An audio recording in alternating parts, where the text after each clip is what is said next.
живеел некогаш, одамна, а може би уште е жив.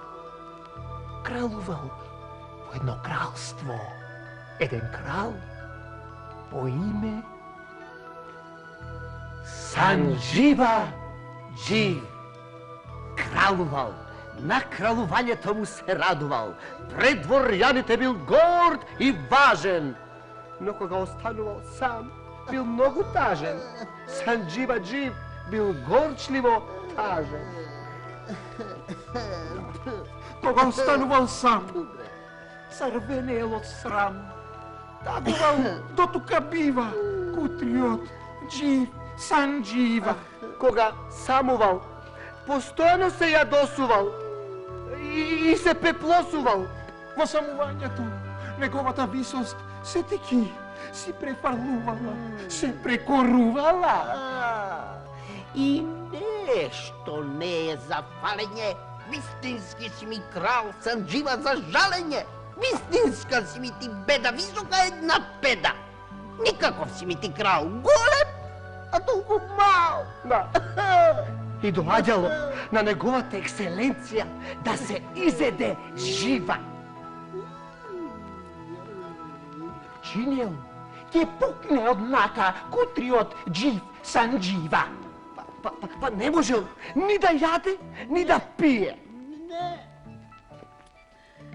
Намислувал во не знам каде да се скрие. Наумувал да капитулира. Не, да абдицира. Аман бре! Да, бре! До не знам каде страдал несреќниот крал. Така голем, а толку мал. И се така, дури еден ден не му се смачило. Не му се смрачило, па срам, не срам, си рекол педа големиот крал и наредба дал. Сонцето дури 3 пати зајде, за растење лед да се најде. Сонцето дури 3 пати зајде, за растење лед да се најде. Сонцето дури 3 пати зајде, за растење лед да се најде. Сонцето дури 3 пати зајде, за лед растење да се најде.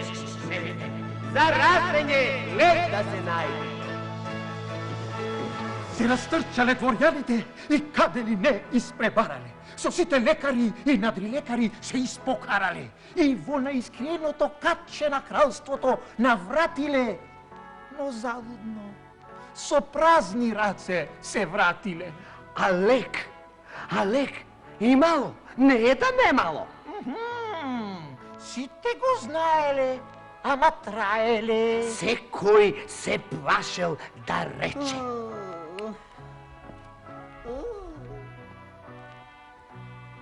Лекот е кралот за ушите да се влече. Што потем станало, не знаеме, но се знае. Ни на кралот, ни на питачот, ни на кој да е, никому големината не му се мери според височината.